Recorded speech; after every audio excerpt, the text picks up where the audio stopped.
Broadcasting live from the KSHP studios in the heart of Las Vegas, Nevada. It's time to get on the right side of sports betting. It's time for the Odds Couple.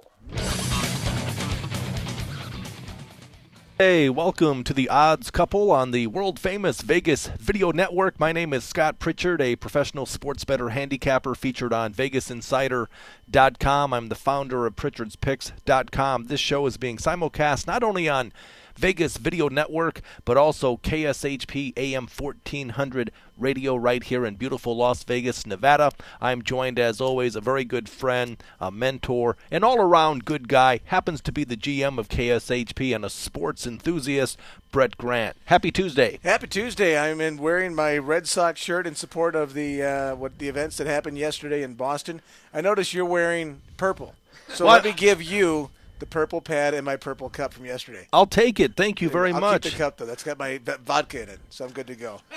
The love of my life, Jessica Ha, bought me this purple shirt right before she drop-kicked me to the curb. Yeah.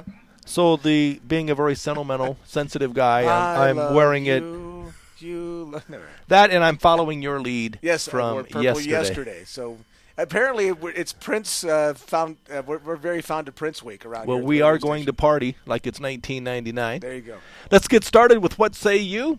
We have the Boston Celtics at home tonight taking on the Indiana Pacers, but this game has been canceled because of the tragic events that took place yesterday at the finish line of the Boston Marathon with the bombing. 3 individuals killed, over 100 people injured. Very, very sad, very, very tragic. The game has been canceled tonight in Boston, the Celtic game. I have to say that I respectfully disagree with this decision. What say you? Well, and you're going to elaborate on why you do. Obviously, with the events of yesterday, today we're not necessarily people who didn't like, I'm not a Red Sox fan, but I dug through my closet and I found a shirt that I had something Boston-wise. Today we are all in support of what happened in Boston and the tragic story of the 8-year-old boy who was one of those killed, lost his life. His sister lost a leg. His mother had serious brain damage. The 3 of them were waiting for their father and their husband to cross the finish line at the Boston Marathon. A horrible story. And then you look at, life goes on. What do you do the following day? And it's a very difficult decision, I think, for the NBA. The Red Sox are on the road. They'll play in Cleveland tonight. The Bruins have a game also that has also been canceled. That was last night's game, or is it today's game? And then the NBA, it's the final day of the regular season for the Celtics, or final game, I should say. It's a very tough decision for David Stern, and I think he probably left it up to the Celtics ownership group. Probably, but again, I respectfully disagree simply because, as gut-wrenchingly sad as it is, one has nothing to do with the other, and it's true. I mean, life goes on, and it's up to each individual to pay homage and show respect in their own personal way of doing things. I look at things from this is a sports betting show, the Odds Couple, so we always look at things from a sports betting standpoint, and I think about the people who have future bets on the Pacers and the Celtics based on total wins for the season. As an example, this game is not postponed. It's canceled, not to be made up. So whether you win or lose your play, it's a no bet because you have to play 82 games. So it's a refund, whether you won or lost. Even if you've already won the bet, right, or even if you've already lost the bet, it's a no bet. So there's no action because it's predicated on the fact that they have to play 82 games. Gotcha. Again, does everyone call in sick for work today? Do you? Right, no, that's a good point. Do you close the schools? Why are you canceling this game? I know from the standpoint of where the Indiana Pacers are, they have one more win to get to their over the total bet, or maybe they had to win both of them to get over it, split, and it's a push. 0-2 would be a loss. And now they have a game loss. Obviously, now it's a refund all the way through. Yeah, it's a moot point regardless. Right. It kind of, I'll give you an example. I can remember We always remember our bad beats. And imagine winning an over-under bet by a few games only to have a game canceled with 1 or 2 games to go in the season. But I'm often remembered or reminded of a game way back maybe 10 years ago, UNLV, college football game, right, at home against the University of Wisconsin. And on Monday, the line came out. I was nowhere near Sam Boyd Stadium, by the way. You were? Okay, no. Good. So I don't have to point the finger at you. Me. But the line opened 2.5, Wisconsin. And I hammered it, my buddy and I, we hammered it, and it moved to 3, 3.5, 4, 4.5, 5, 5.5, 6, 6.5, 7. 6 days later, 5 days later on Saturday by kickoff. Sam Boyd Stadium, Las Vegas, UNLV opened 2.5. When I bet it, it closed 7. 6 minutes to go in the game. I was so confident I went to the Pink Lenny Kravitz concert at Mandalay Bay, and my buddy had a sports ticker at that time. This is 10, 12 years ago, and I mean, we're up 28-7 or something, and then he could not get an updated score. And I'm thinking, bad reception? What's going on here? The game was suspended, and then it was called with about 6 minutes to go in the game, right, and all bets were refunded. So I won in a landslide, but it was a bad beat because some drunk hick driving down Boulder Highway ran into a utility pole, cut the power, a sold-out crowd, complete darkness, and because the game, for all intent and purpose, had already been decided, and this was not that long after 9/11, they said, okay, we're going to call the game, right, which obviously upset me because there's nothing worse than winning a game. It's tough enough to win a game, right, than to win it and then have it called because of something like this. But Nevada gaming law dictates that a football game must go 55 minutes for it to be official. In this example, there were about 6 minutes to go in the game, so it had been played 54 minutes. Well, I always wondered. I knew that story, but let's say you're involved in a situation where a game has already gone over the total, and the overbettors are already winners. Why not pay the total? Now, if the game's under still, I could see where you wouldn't pay them going through. And I could see where the point spread might still be in question one way or the other because strange things happen. But if the total in a football game was 40-40 and it's already at 42 and something happens, it's already over that total. Just like this bet. If the Celtics or the Pacers season win total was already over the total, it's already been decided what the bet was. So why does it matter whether we finished it or not? Because it's not going to change the outcome. The outcome has already been rendered that one side has lost the bet, the other side has won the bet. It can't change. We can't go back and take wins away or take points away. So why not pay the over players? Now that makes way too much sense. Okay. That's why it will never become official, because their defense will simply be, hey, it's predicated on the game going 55 minutes. They don't. Well, that's an arbitrary thing. I mean, okay, in a baseball game, when rain comes in the 7th inning, the game is official after 5.5, or after 5.5, after 5 innings, the game is official 4.5 or 5, depending on who's winning. If I already have the over, if we had a game that's already the total is at 8 and the game's already at 10, and it's a 7-4 game or 7-3 game in the 6th inning, and rain comes and the umpires say game's over, we're not going to resume it, 7-3 goes into the books, then 7-3 goes into the books. 7-3 goes into the books, but again, if you're betting the total, it's a no bet. Right. You win the side because it's an official game, but that's why, I mean, I'm always thinking in terms of after I have a game won, I'm always thinking, okay, how can I still lose this game? And I've lost. Right. I've lost because it's the 9th inning and the game is called. I can remember a baseball game, the Cleveland Indians taking on the Seattle Mariners, and I bet the first 5 innings of a game, and I had bet over 4.5, and it was 7-1, but it was in April and there was a snowstorm, right, and they only had 1 out to go in the 5th inning. And it was early in Cleveland, and it was no bet because they called the game, and it went in the books as nothing. Right. Like it never even took place, and I was 1 out away. I forget the manager. He's just always would slow the game down.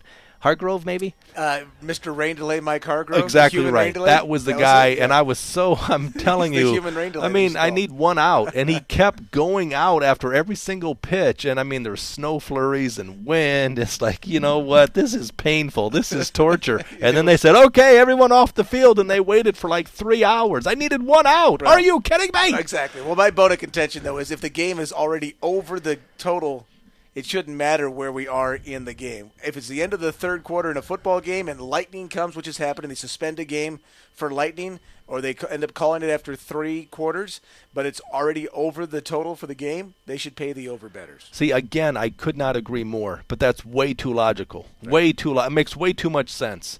So instead, they just want to black and white. If it doesn't go 5 innings, or if it doesn't go 8.5 innings, or if it doesn't go 55 minutes in a football game, it's just no bet. We don't have to think. Right. Now, my question for you is, again, I don't think they should have canceled tonight's Celtic game in lieu of what happened in Boston yesterday. I understand it. I respectfully disagree with the decision. Your thoughts specifically? Well, I think when you look at the specific game with Indiana and Boston, it's not so much about where the teams are playoff-wise or any of that. I think you have so many resources with your police force, with your, fire, rescue, ambulance. Resources of the city are being diverted into other areas, and maybe you're shorthanded from a resource standpoint in making sure the 20,000 people going into TD Ameritrade Center are being protected properly or adequately enough to make sure that the building's now searched and sniffed and all the things that you have to do now, unfortunately, in today's world, when it comes to protecting. Hey, just do everything you want back there to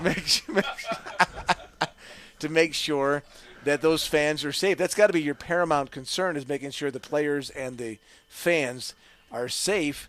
And maybe you're diverting resources now in the investigation and the aftermath of what happened yesterday at the marathon. That's the only thing I could think of. I would like to remind our listeners and our viewers that we field live chat questions on Vegas Video Network. We also have the studio line open, 702-221-7283. That's 221-7283. This maintenance man in the background is a major distraction here. If he's not banging into the window, he's banging into the walls. He's tapping me on the shoulder, sit up straight. It's like, hey, I'm in the middle of a show here, man. Stop slouching. Stop slouching. Feel like I'm back in high school. Exactly. Posture. Proper posture. No curvature of the spine for you. I do want to. We talked a little bit about Steven Jackson, the fact that for the San Antonio Spurs, who was released, he was cut. This is a player who was a star with San Antonio back in 2003 when the Spurs won the NBA title. We're talking about a guy who went to Charlotte for the Bobcats. He was a star, played good team defense. He's a very tall, athletic guy, proven winner. Went to Golden State and was a star. A year ago, the Spurs picked him up. And I thought, wow, what a great acquisition to make their bench. We're talking about a star starter who improved their bench significantly. But just last week, Popovich, who I love, cut Jackson, not because of his stats, but because 2 reasons. One, he felt he was adversely affecting the mental attitude of the younger players. And the second reason was Leonard, their star from San Diego State University.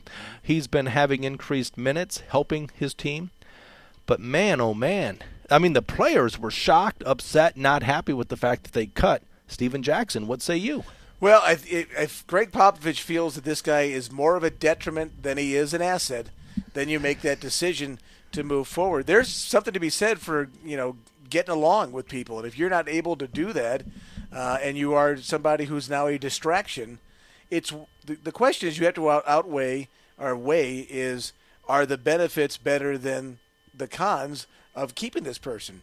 Is he so good that we can afford to put up with his antics, or is it on the other side where it's just too much of a distraction? As they say, is how much can your stomach lining take of this guy? Now, if he was a Michael Jordan or a Kobe Bryant type performer, LeBron James type performer, you can put up with a whole lot. But if he's somebody who brings you 6 points a game, 16 minutes a game, whatever he was averaging in that time, and he's a pain in the butt, you can find that production with somebody who's easier to get along with. I have so much respect for Greg Popovich. I've often said that Pop knows best. You don't question someone who's won 4 NBA titles, even though their last championship came years ago in 2007. But I think also, Brett, this guy is sending a message to his team that, listen, I don't care who you are, what you've done. We might like you personally, but if you're going to cause problems internally, you're gone. Well, I think it's a great example of, Latrell Sprewell. You saw the problems that he caused and what happened to him. Eventually he became a pariah, and nobody wanted him around. He was a very good, productive player. He could score plenty of points, but he was a pain in the butt. And of course, he tried to choke his coach, but that's beside the point. But there's other guys like that. Ron Artest has bounced around. Dennis Rodman bounced around. I'm not saying Steven Jackson's one of those kind of guys, but apparently he's hard to deal with. And at some point, the coach got to say, you know what, Steven, I don't need this anymore. We're getting ready for a playoff run. You're a distraction. We're making a move to get rid of you. You mentioned Latrell Sprewell, and I have to say it brought back a humorous moment. I mean, we know that he was suspended for choking his coach. I mean, well, I think a lot of could players get away with that? Other than 1989, when Seton Hall went to the national championship game, I think everybody who ever played for PJ Carlissimo wanted to choke him. Right. I think to a certain degree, a lot of people saw Sprewell as a hero Exactly. because a lot of people probably wish they could choke their boss. Okay, Exactly. He actually did it. That's true. But Latrell Sprewell, I'm all for athletes and coaches. Get what you can get when you can get it, but I think they might be guilty of being a little bit out of touch. I'll give you an example. Latrell Sprewell, latter stages of his career playing for the Minnesota T-Wolves, he turned down a 3-year, $14 million contract by saying, I have a family to feed. Right. Where is he eating? The airport? He's taking his family out to eat at the movie theater? Mini bar prices. I have a family to feed. I mean, and he never played pro ball again. Right. Turned down $14 million. And that's that disconnect from the average American versus some of these superstar guys that are making a gazillion dollars when you're saying, come on. The average guy is out there schlepping around for $40,000, $50,000, $60,000 a year, and he does have a family to feed, and his wife's working, and kids he's trying to get through maybe a private school or get through public school and get them into T-ball, get them into other activities, and those guys are, and those families are scraping to get by. And you're talking about somebody with $14 million. Well, it's not our fault. Your $14 million is not enough to feed your family. I think you might be over-leveraged a little bit. With how many cars do you have? How many homes do you have? How many of this do you have? I never feel bad at all when these guys go out and get their gazillion-dollar contracts. Then later on they're going, I'm filing for bankruptcy.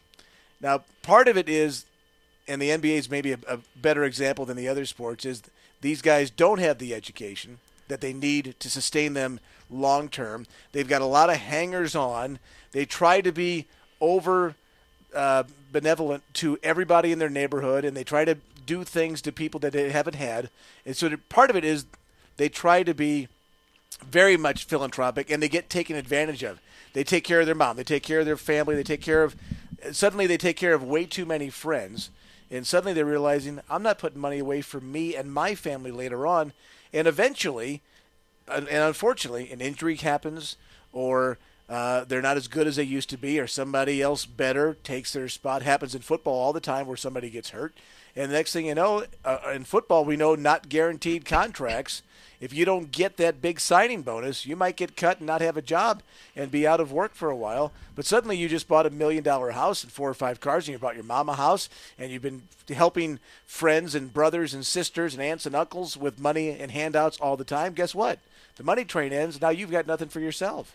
See, I've always said that, and you talked about the average Joe making $40,000, $50,000, $60,000 a year, and I hear it on the street occasionally. People are upset, annoyed with professional athletes with the kind of money that they're making, but I respectfully see it differently. I say, listen, again, get what you can get when you can get it. Right. Who's to say? It's really about not what something costs, it's about what is the return.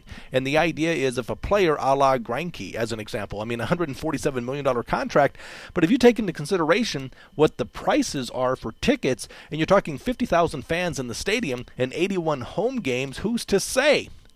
I mean, everything's and $20 relative. beers. Exactly. Right. I mean, don't ask you how you know. Well, I know. I have season tickets for the Dodgers. I know.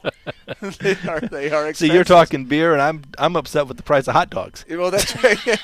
Well, luckily you get a Dodger dog, and they're this big. They are. They are. Although they're very, very skinny. I noticed that. So you got to get a double dog.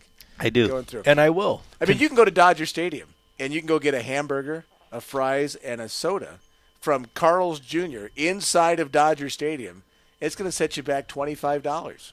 Right. Yeah. So, again, we're all paying for that big, fat contract per the players. But, again, I'll ask you, when was the first $1 million a year player and what year? Who was the first player and what year? Ryan. Nolan Ryan is correct. 1980, maybe? Close. 79. Yeah, okay. But look at it today, what these athletes are signing. But again, I think it's fine based on what they bring to the table, based on, I mean, they wouldn't be getting paid that if it wasn't for the TV deals and or the fans paying. I mean, I went to Los Angeles, big on time management. So I knocked out 2 NBA games, 24-hour window back in mid-November. The Miami Heat taking on the LA Clippers and the Lakers taking on the San Antonio Spurs. And I sat right behind the Spurs bench, face value. Which is what I paid, face value of the ticket, $400. Right. Now you know Do why they I make go. you Now leave you the know. building to come back into the building again. Well, now you know why I go to these games by myself. Two Right. reasons: one, I have no friends, and two, That's the main I reason. can't afford it. Exactly. No, you're right, and it is very expensive. And I love taking my sons to games and baseball games, and whether we talked about games you go see, and I've been to I've gone to NCAA tournament games, we've gone to World Series games, we've gone and seen the Cardinals play in various places. I was in the stands in Bank One Ballpark the day Albert Pujols hit his very first major league home run, and I remember saying to my sons back in 2000, that's the first of 500 right there. And the next day, Rick Ankiel beat Randy Johnson. Rick Ankiel, who now plays in the outfield, who couldn't throw a strike later on, going through, and I'll remember that. I was at playoff games with Jose Lima, won for the Dodgers, and the crowd going crazy in those situations. And I've been back in old NFL games watching Tony Dorsett, Roger Staubach, then Joe Theismann, and everybody in the NFC East roll into St. Louis and destroy the Big Red, the big Cardinals back in the day. And going to games is part of what we do in America. We go to games, but they are pricing out so many people because of I'm not going to blame the players. I agree with you. The players get what they can get. They're not saying, I want $20 million. The owners are saying, I'm going to pay you $20 million. Then owners might say, I'm going to pay 18 and say, I want 22, and they'll settle on $20 million. So the money is there in that regard. It's being passed on to the fans. The question is, will the fans ever tire of the escalating prices? I think what we have here, I mean, you talk about they priced out so many people, and I'm telling you, it's crazy. I mean, I've been to 5 Super Bowls. 3 of those 5 years, Don Beebe, a good buddy of mine, hooked me up with. I mean, he had access as a player to the Super Bowl. From Canelan, Illinois, Don Beebe. Exactly. Sugar Grove, Illinois, Yep. Canelan High School. Yep. He hooked me up with Super Bowl tickets 3 of the 5 times I went to the Super Bowl. But I remember the face value of a ticket back in '92 when the Redskins played in the Minneapolis Metrodome Right. against the Bills. The face value of that ticket was $150. Today, $1,200. Right. Over $1,200. And I remember going to the Super Bowl in Miami, Florida, when the Denver Broncos knocked off the Atlanta Falcons, and it was John Elway's last game. And then I flew to Honolulu, Hawaii for the Pro Bowl, Oahu, and I sat at the 50-yard line. That game sells out every year, but I came across the ticket recently, $40, Right. 50-yard line for the Pro Bowl. And what would that ticket be today? Maybe $10? I don't know. Yeah, you might be in the stands by yourself. Maybe that was a poor example. But ticket prices are off the hook, crazy insane. It's like, really, we're in a recession? Well, look at last week, the Masters badges for single-day tickets to the Masters, which are kind of like Lambeau Field. If you get a badge, you're in a lottery, you can keep your badge forever, but it doesn't get passed down by generation. And then people sell their badge. They're selling them for $5,000 for a round at the Masters, for a week at the Masters. Then these people are renting their homes, saying, well, hotel rooms, you can't get a hotel room? I'll tell you what, I'll move out of my house for a week. You pay me $5,000, $6,000, you can have my house for the week. That happens all the time. So there's people are willing to do that stuff, and people are buying it. But until the market dries up, I guess we'll have to wait and see when that happens. You're listening to and watching The Odds Couple on the world-famous Vegas Video Network. We're live and worldwide, locally, Las Vegas, KSHP AM 1400 radio. My name is Scott Pritchard, founder of Pritchard'sPicks.com. I'm joined by Brett Grant, sports enthusiast, all-around good guy, sports bettor, and the GM here at KSHP. We're going to keep it moving with something we like to call Spin to Win. We know as successful sports bettors, the key to being successful is to think with your head, never think with your heart. Emotions, check those at the door when it comes to professional sports betting. I've had issues in the past. Emotions cloud judgment. Well, that's great when it comes to poker or sports betting. In relationships, not so much. All right, we have a game, baseball game, the Texas Rangers on the road taking on the Chicago Cubs. The side, Rangers are favored by, I believe it's a quarter, minus 25 cents. The Cubs are plus 115. I'm going to spin to win. I'm forced to make an argument for one team or the other. Brett automatically has to make an argument for the other team because, again, the key to being successful in sports betting, be objective, be unbiased, check your emotions at the door, and you should be able to make an argument for either team. Here we go. Spin to win. Okay, let's see who I have. Thank goodness you get the Cubs. Wow. Better me than you, right? Exactly. Well, the Cubs plus 115, there might be some value here. I didn't say there is, but there might be, because how many times have you heard me say that underdogs are oftentimes undervalued? When it comes to betting baseball, football, basketball, underdogs are undervalued. I take the points. Baseball, long term, okay, this is a one-game situation. It's a 3-hour contract. But long term, if you're taking pluses, okay, and you're scalping and grinding and finding the biggest, baddest number. Like, for instance, the Cubs are plus 115. Before I would bet this game, I would look to steal a plus 19, a plus 20, a plus 21. Before I came to the studio today, it was basically minus a quarter, plus 15 cents everywhere. So, again, the Cubs, as bad as they are at home. Let's take a look at this pitching matchup with the Cubs taking on the Texas Rangers, and I'm looking here. Well, I have the Cubs, right? Yeah. They're so bad, I don't even see them on my sheet. Travis Wood, I think, is going for the Cubs against Derek Holland today. Okay. All right. Well, I like the Cubs plus 15 cents. What say you? That's very compelling. I like the Rangers. The interesting thing about this game is it's the first trip for the Rangers to Wrigley Field since 2002. The great thing about the baseball season this year, and I'm really looking forward to this, is the fact that we will have interleague baseball every day of the season, and we're not seeing just the National League Central playing the American League Central like it's been every year. We're seeing here comes the Texas Rangers, an American League West team coming in. Thing about the Cubs, about the Rangers with Derek Holland, he's in 15 innings so far this year. He's one loss. His ERA is 2.4. His WHIP is 1. He's been a little bit of a hard luck pitcher. He lost 2-0 to Tampa and beat the Angels with no decision. 3-2. The Rangers won the game, but he went 8 innings in his first start. He went 7 innings in his second start. He's pitching very well. He's given up just 5 hits in the first start, 6 hits in the second start. He's not walking people, doing a very good job in his outings. And the thing with the Cubs is the back end of their bullpen is so horrible. Even if the Cubs do have a lead, the fact is the other guys get 9 at-bats no matter what, right? So you got to like the Rangers offensively to be able to score, especially if they're able to get to that bullpen, because the Cubs bullpen might be the worst in baseball.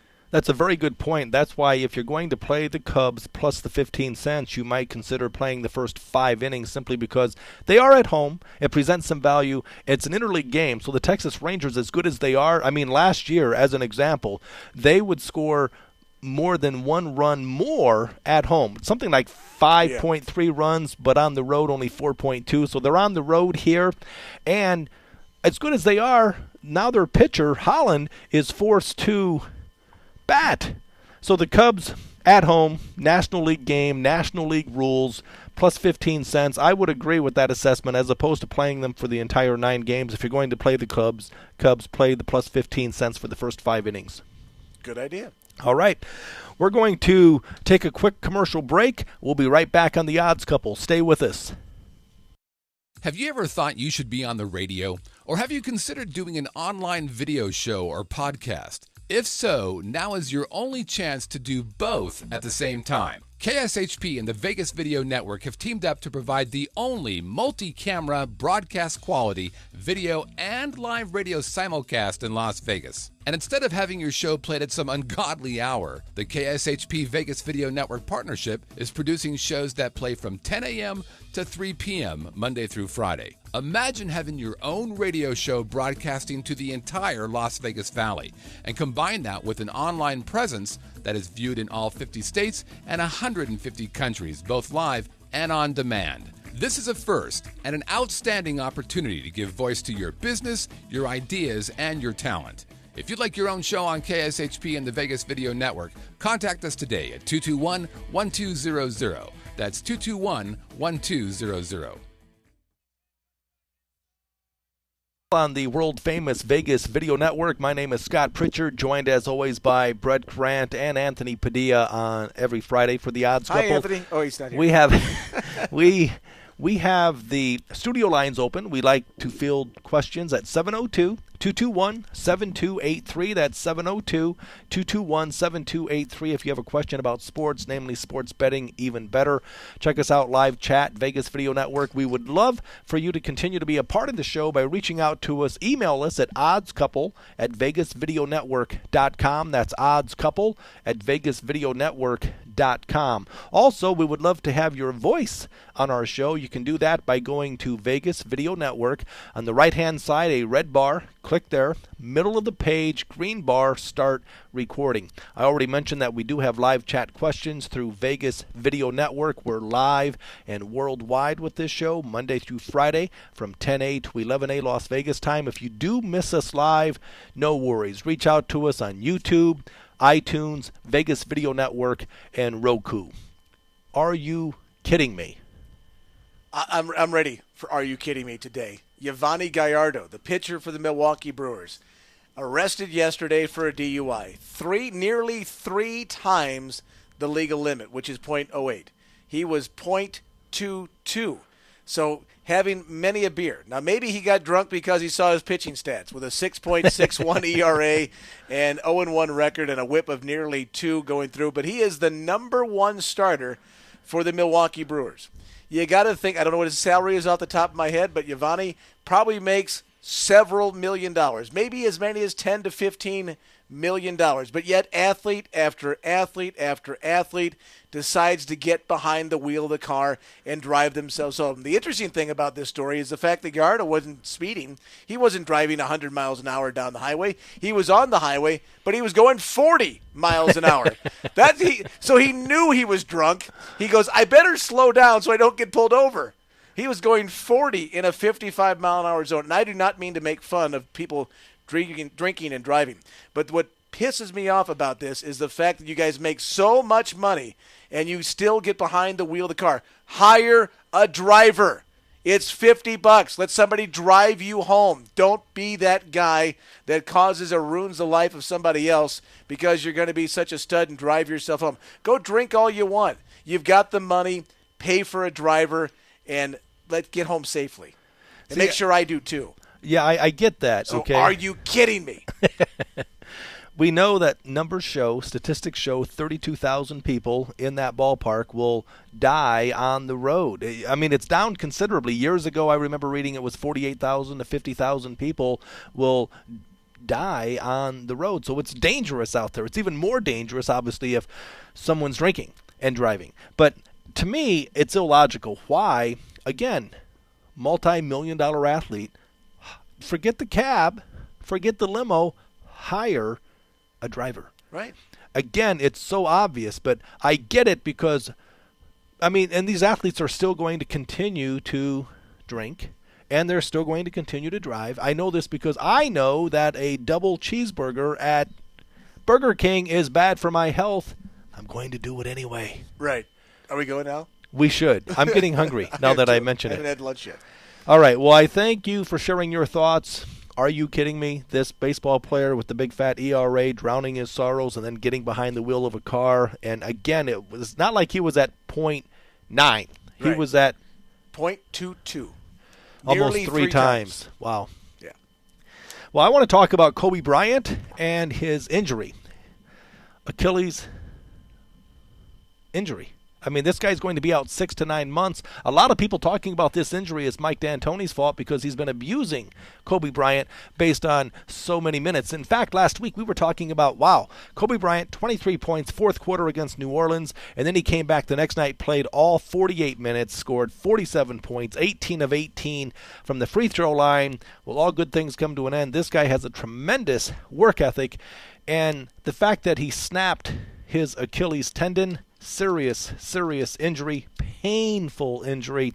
Again, people are looking to blame Mike D'Antoni, the coach, for abusing him with the minutes. Other people have said that it's wear and tear and it's time. I'm not buying it, okay? Are you kidding me? An Achilles tendon is a very sensitive issue. It's something that can happen. It's just bad luck. You could step off the sidewalk the wrong way and snap your Achilles tendon. I don't think there's anyone to blame here. Are you kidding me? I agree with you. I think if there is anybody to blame, you blame the player himself because there's no way Kobe was coming out of those games. Kobe knew he had to play that many minutes for his team to win those very important games to make the playoffs. And being as competitive as he is, it is a bad break, and I don't think you can ever foresee or foreshadow somebody being injured and say, oh, if I only knew. Well, hindsight's 20/20. If Kobe played 48 minutes the next night, and the next night, and the next night, and nothing ever happened to him, do we say anything about this?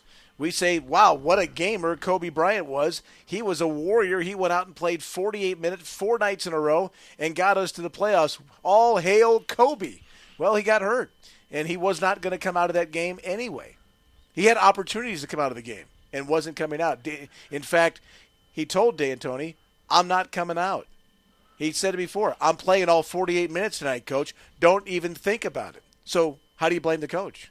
How tough is Kobe Bryant? We're talking about, I've seen professional athletes who have severed their Achilles tendon, and they're taken off the court in a wheelchair. It's tremendous. I mean, friends of mine have had it happen. Thank goodness it's never happened to me, but I know it's very, very painful. This guy, in pain, shot not 1 but 2 free throws before finally coming out of the game. But his work ethic only to be outdone by how tough-minded and how tough he is in general.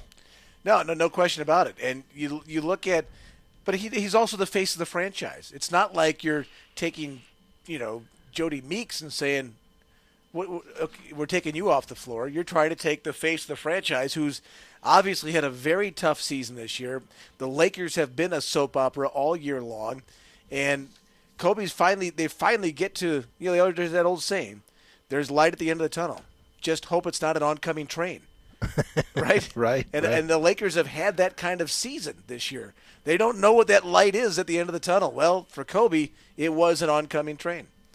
Well, we're talking about Kobe Bryant, talking about his injury, and the fact that people are looking to blame the coach, blame Kobe himself for, again, extended minutes. But bottom line is, it happens. It's bad luck. I feel for the guy because in terms of work ethic, I mean, this guy is so hungry to get back into the playoffs for a shot at the championship. How frustrating is this for him to put your heart and soul into something and to be that close to solidifying the number 8 seed in the Western Conference, all for naught? Well, I don't think they were going to win the championship anyway. So I think anybody with a reasonable mind looking at this is saying the Lakers' odds of winning a championship, what they were at the beginning of the year, which was, would the Lakers go off at odds-wise to win the NBA championship this year? Well, they were one of the top 3-4 favorites for sure. So had you not bet them and you bet them now, you probably get about 80-1 now, right? Right. Versus, and I wouldn't bet it. Right. Versus 3-1 or 4-1 back before the season started. Right. It's been a rough year, so nobody was thinking this team was going to win the NBA title this year. Making the playoffs is one thing. Winning a championship, it wasn't on the agenda for the Lakers this year. I would agree. But let's talk about, we're talking about Kobe Bryant. We're talking about the Lakers. Well, they look good, knocking off the San Antonio Spurs the other night as a 3.5 point favorite, and they have 1 game left. If they win at home against the very good Houston Rockets team, they're in. Or if the Utah Jazz lose 1 more game, they're in. How do you see it playing out? Well, the Rockets lost yesterday in Phoenix, so back-to-back nights, and you're saying, okay, well, the Rockets Not a game they should have won probably in Phoenix last night. And it was an important game for the Rockets because now they are now the 7 seed in this spot. And I don't know how the tiebreaker works out, but if the Lakers beat them tonight, the Lakers and the Rockets would have the same record. And I don't know if the Lakers, do they move up or are they already automatically solidified as the number 8 seed, or can they slide up to become the 7 seed by beating the Rockets? I'm not sure where the tiebreaker is in that regard. But, the shuffling going around. The Spurs, we talked about maybe manipulating the system a little bit to losing yesterday in Golden State that allows the Warriors to move up to the 6th spot, brings the Rockets down to the 7th spot, and, of course, the travel distance between San Antonio and Houston is this far. Right. The travel distance between San Antonio and going to Golden State is this far. Right. And I'm an old team, so I think they were probably not giving their full effort last night, and with Golden State winning and Houston losing. But now suddenly, and I don't know what the tiebreaker is. I can't imagine the Lakers and Rockets have played a lot of games this year. They typically play 3, right? This must be the rubber match of a series, I guess, to decide who wins that. Yeah, I mean, it's a big game, last game of the season, the Houston Rockets taking on the Los Angeles Lakers. We know that the Utah Jazz own the tiebreaker against the Lakers, but that's if they end up tied. Right now, the Lakers have the inside track for the 8th seed, an outside shot at the number 7 seed. Let's talk about the San Antonio Spurs. I mean, Greg Popovich last night, the coach for the Spurs, he rested. Well, Boris Diaw, we know, is out 3 to 4 weeks. We know that Manu Ginobili, he may play. I doubt it, sooner than later. And then Tony Parker, we're talking Tim Duncan, we're talking Leonard. All these guys did not play. Popovich, in his defense, says, listen, this isn't anything new. I've been doing this for 17 years.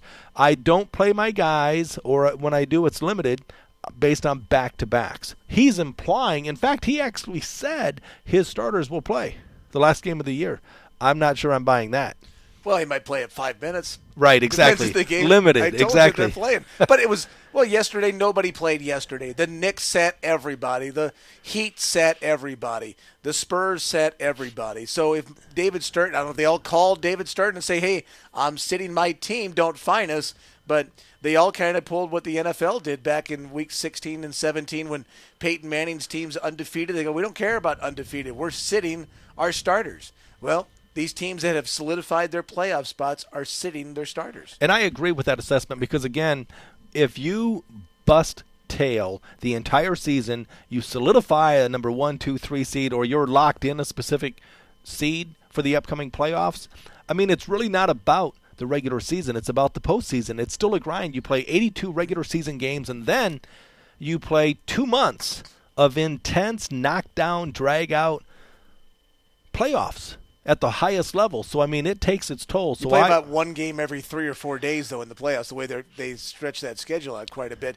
But you're right. I have no problem with that. I agree with you. Now, you look at the funny thing was the Heat last night sat everybody, and yet they still won the game, right? They win by a point against Cleveland, and they played literally no Kobe, no Bosh, no Wade, nobody last night. Right. Well, actually, I think the Heat, they've improved. I mean, this team, unlike Oklahoma City, okay, these two teams made the NBA Finals a year ago, and I think this Oklahoma City team, as good as they are, they're not as good as they were last year. I mean, they had James Harden last year.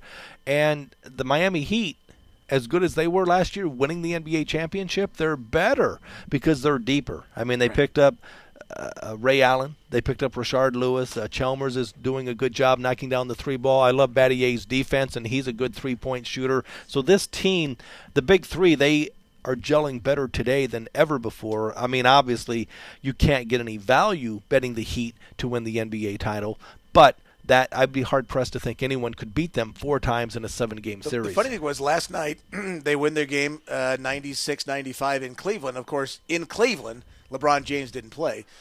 Chris Bosh, Mario Chalmers, Dwayne Wade. So those 4 guys didn't play. Clearly, they're 4 best players, right? They had 6 other guys last night that scored in double figures. You had Rashard Lewis with 19, Joel Anthony, former Rebel, 11, Norris Cole, 16, Mike Miller, 11, Ray Allen, 11, James Jones, 14. And then they had the Birdman. They had 7 last night as well, and so did Juwan Howard. So everybody that played for him last night pretty much was very all contributed very well. Juwan Howard's got to be, 106, 107 years old, still hanging around in the NBA? Think about that. Okay, that's the Jawan.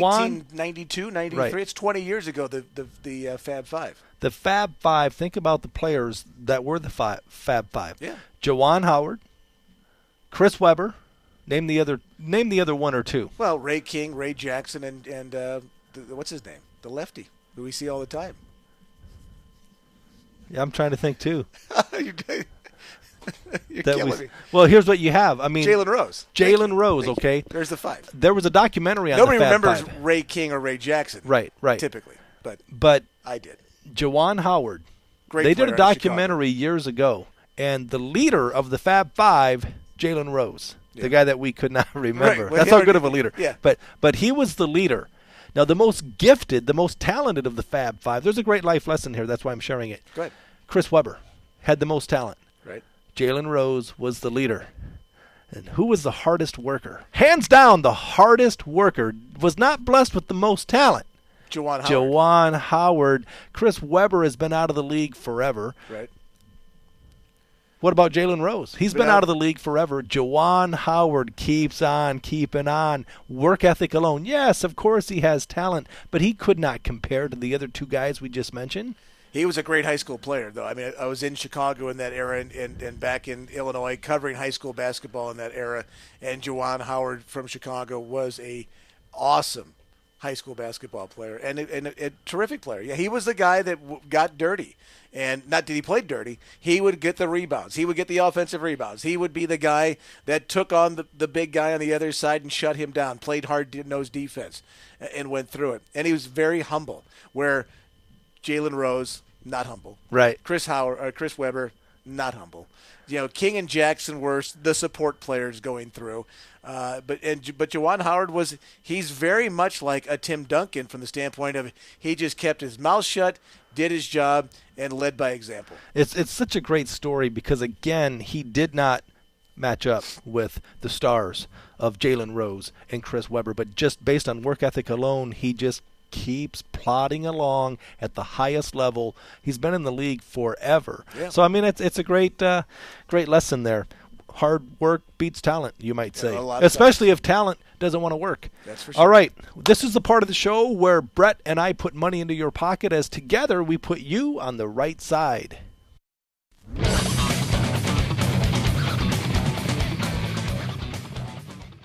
We're doing the finger pointing. I have to go first again? Yes, you're up. All right. I'm going to try and forget about what I did yesterday. My pick did not win yesterday. Yours did. Congratulations to you. Winner, chicken dinner. Boo on me. There you go. Oh, boy. Can we get a doctor here to visit the Bell? I'm not feeling well. I'm going to go with a baseball game in Milwaukee today at Miller Park between the San Francisco Giants and the Milwaukee Brewers. There's a total in this game at 8.5, and I like this game over the total, even though the Giants have and Barry Zito has been absolutely terrific to start the season. In fact, the Giants have won 16 straight starts with Barry Zito. I like the Giants a little bit as well. Plus, you're getting a little bit of a plus money in this particular spot. But Barry Zito at Miller Park, 0-4 in his career with an ERA of 7.67. So he's been terrific in his last couple starts. Willie Peralta on the other side, 0-1 with a 4.5 ERA for the Brewers. I look for a lot of offense in this game today. Zito will get hit in Miller Park. The bad part about it, Aramis Ramirez is on the disabled list, the hard-hitting third baseman for the Brewers. But I look for the Brewers to bounce back, score some runs on Barry Zito. I think the Giants have no problem scoring runs as well. I like over the 8.5 tonight. Before we get to my right side, I would like to recap what took place yesterday. If you tuned in, KSHP AM 1400 radio, or watched the show live and worldwide, Vegas Video Network, my play yesterday over in the Dodger game as they took on the Padres. The total for the game was 7. I like the over. It fell 6-3. Easy winner. It fell 9. So that was fun. Let's try and do it again. I'm looking at a game between the Mets. They're on the road taking on the Rockies of Colorado, and we know Colorado lends itself to over. It's a hitter-friendly park. We have a couple of lefties going at it. Laffey against Francis. Now, it's early, but both ERAs well over 5 between these two guys. And the concerning part is the whip factor. Over 2 for Laffey. Francis hovering around 2 at 1.96. I'm telling you this because everything I've said so far would lend itself to I must like the over. No, I do not.